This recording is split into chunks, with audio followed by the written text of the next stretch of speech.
everyone. I'm Jamie Vaughn with Family Fiction's Christian Fiction Bookshelf podcast. Today's Christian Fiction Bookshelf podcast is brought to you by Revell, a division of Baker Publishing Group.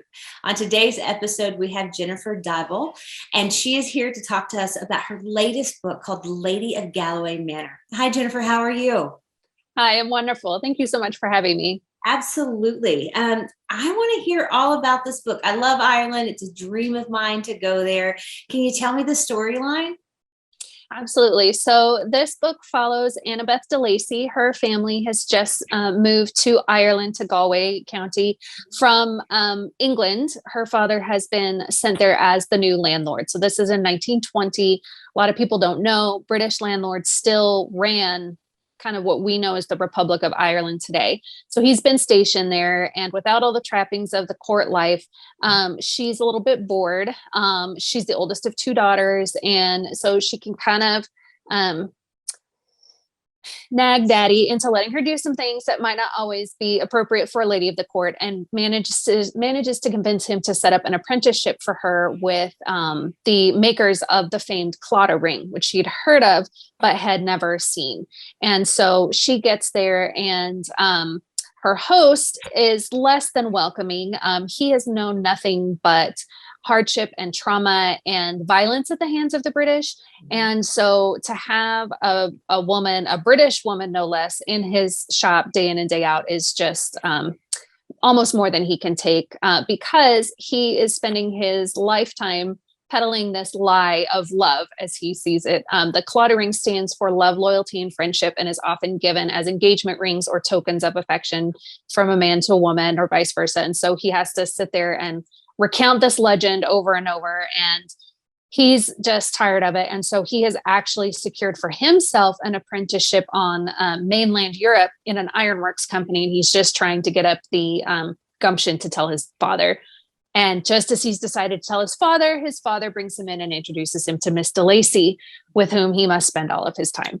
So it's kind of this story of preconceived notions. There's definitely some prejudice there on both sides. You know, Annabeth has heard about the Irish being this sort of barbaric society, and that they need civilizing, and they need to be taught the proper ways of life. So she's very excited to come sort of help them.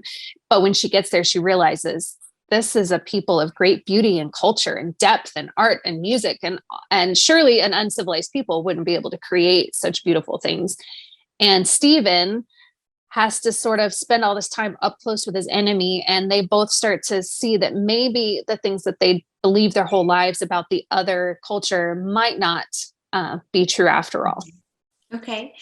Tell me about where you get the inspiration for this book.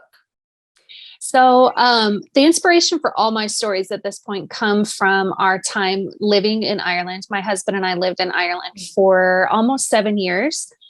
We spent 2 years in Donegal, which is where my first book is set. And then we were in Galway for about 4 years. Our son was born there. We've been to this shop. The Claddagh ring is a real thing. And the descendants of the original creator still run a jewelry shop to this day. Wow. And so I just started thinking, like, what would happen if, so a lot of things that we experienced in our time there make their way into our books. And I kind of try to give nods to all those wonderful things that we got to experience. Yeah. So you did pick Galloway because you lived there, but setting it during the 1920s, why was that important to you?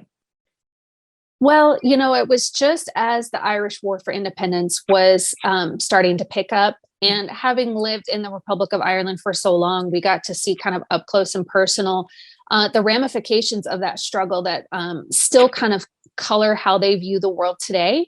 Right. And we got to see, you know, there's still very much this animosity against the British, for right or for wrong. And for some people, it's very strong. And for others, it's just sort of this undercurrent.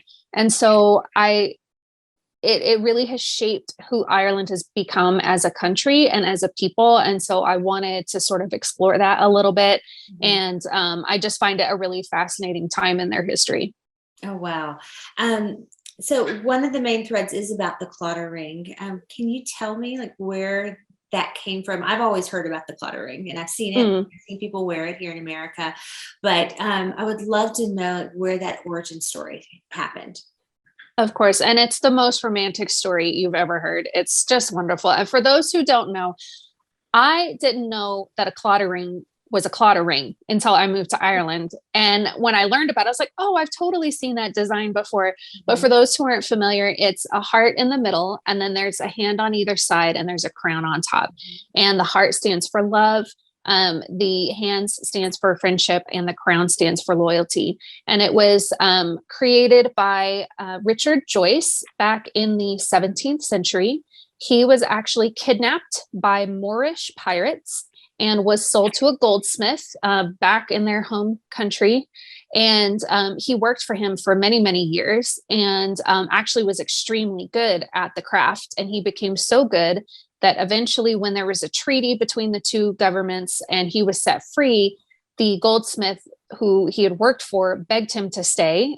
He actually offered his daughter's hand in marriage to get him to stay. But poor Mr. Joyce, alas, still was pining for his one true love, who was back in Ireland, they had been engaged to be married when he was kidnapped. And so he had envisioned this design as a token of his affection towards his true love. And when he gets back to Ireland, he had made this ring.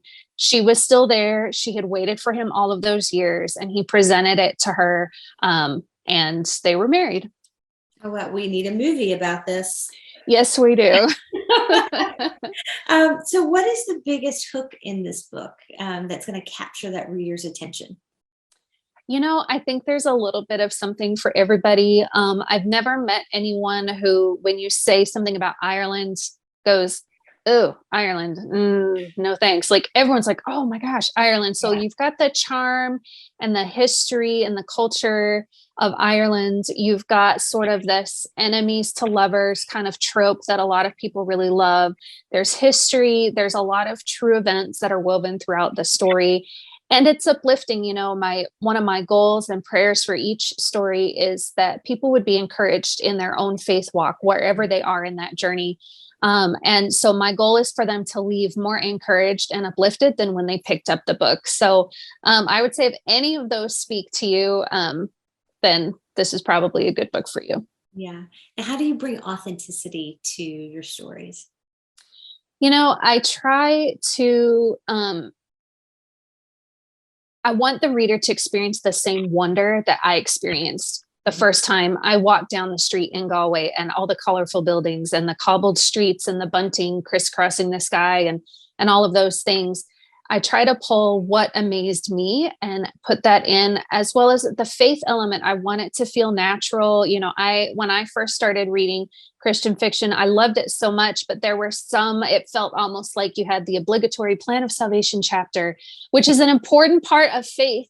But I wanted it to be more conversational, and I wanted it to be more natural to what we as Christians experience in our daily lives.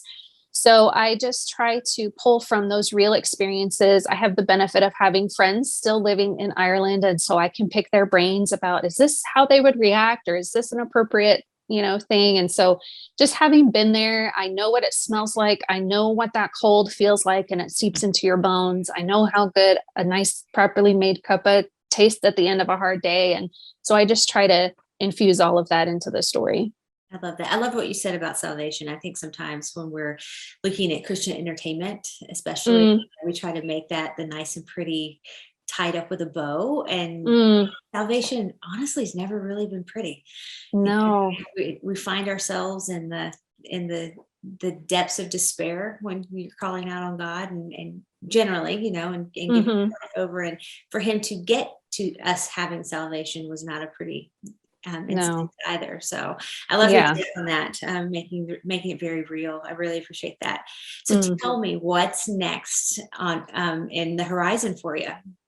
I'm very excited. I actually just turned in the edits on book 3 yesterday. It was a St. Patrick's Day miracle that I got it done on time. This book, it does have a title, but we're going to hold it a little close to the vest for now, just a little bit longer. But this book actually takes us back to Donegal. We're going to explore a new time period, 1935.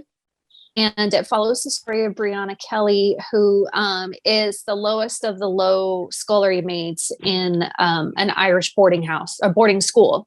And she's always had this stirring within her that she was meant for more, but she feels trapped. She's an orphan. She's treated poorly. So it kind of has a Cinderella story kind of vibe, but I didn't set out for it to be like a Cinderella retelling. And the hero in the story, Michael Ray, his family is the closest thing to gentry that the Irish had at the time. And he comes because his cousin is getting herself into trouble and he's been sent to deal with her. And so there's this sort of mystery that ends up pulling Brianna and Michael together, and they have to sort of sort through these hidden treasures that they keep finding. And so it's a lot of fun. I'm really excited about it. And that is set to come out, Lord willing, next February with Revell. All right. Well, hopefully you'll come back and talk to us again. I would love to. Thank you. I love the fact that we're talking about Ireland and filming this on St. Patrick's Day. Yes, me too. I see you wearing your green. Makes me very happy. Yes. So everyone, if you like what you've heard, make sure that you go and pick up the Lady of Galway Manor. Shop local if you can. We would love for you to support your local Christian bookstore. And Jennifer, thank you so much. I'm so excited to see what's up next. Can't wait to read the book. Can't wait to see what comes out for you next year. And I'm totally jealous you lived in Ireland. Thank you so much for having me. It was delightful. Absolutely.